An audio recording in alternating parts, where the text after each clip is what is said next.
Panchayat auditor का है जो कि 2021 में शायद लिया गया था, तो इसके भी क्वेश्चंस देख लेते हैं। तो यहाँ जो क्वेश्चन आपका पहला वही है, नेशनल इनकम अकाउंटिंग से what do you understand bye national income accounting explains various components. इसमें सब जीडीपी वीडीपी जो भी 8 हैं और बहुत सारा चीज़ें वो सब आपको बताना है। दूसरा ये क्वेश्चन बहुत स्टैंडर्ड है माइक्रो का कि what is consumer equilibrium, how does consumer attends equilibrium with the help of indifference curve analysis. Basically आपको हिस्स का बताना है, how far is this approach superior to such other approaches. तो बेसिकली कार्डिनल अप्रोच का आपको बताना है कि उससे कैसे सुपीरियर है।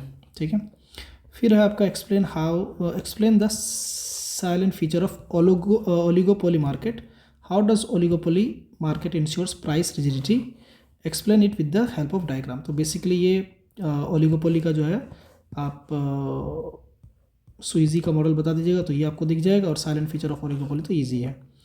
ओके, उसके बाद आइए फोर्थ में, explain the structure of balance of payment of any country, what do you understand by deficit और surplus of a country's balance of payment. ठीक है, balance on current account and balance of payment, what is the effect of deficit and balance of payment on country's exchange rate and import export. तो अच्छा question है। ठीक है, उसके बाद है explain the process of credit creation, ये basically monetary economics से है।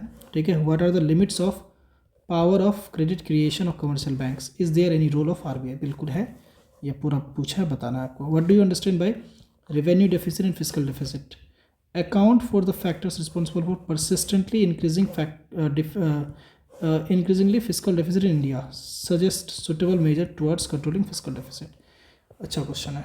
तो ये हो गया आपका पहला सेक्शन। अब दूसरा सेक्शन में आते हैं, discuss as to what extend the policy of economic growth with equality and distributive justice has been successful in the fulfillment of the objective of inclusive growth। तो inclusive growth आपका एक topic है, तो उसको करना पड़ेगा। Discuss the present industrial policy of Bihar government, explain the steps undertaken by government to promote industrial development, discuss various provision in the latest National Food Security Act, so to what extent the act may reduce food insecurity among the low income people। उसके बाद देखिए करा, discuss shocks of कोविड-19 pandemic in Indian economy, how is India trying to overcome it. तो ये आपको economic survey में उस साल का होगा। Discuss the difference of some issues between the developed and developing countries of world in relation to the international trade operated under WTO, evaluate this in Indian context. ठीक है, उसके बाद discuss different crop insurance scheme in India, how are these schemes helping in reducing the problem of Bihar farmer। ठीक है, चलिए, thank you.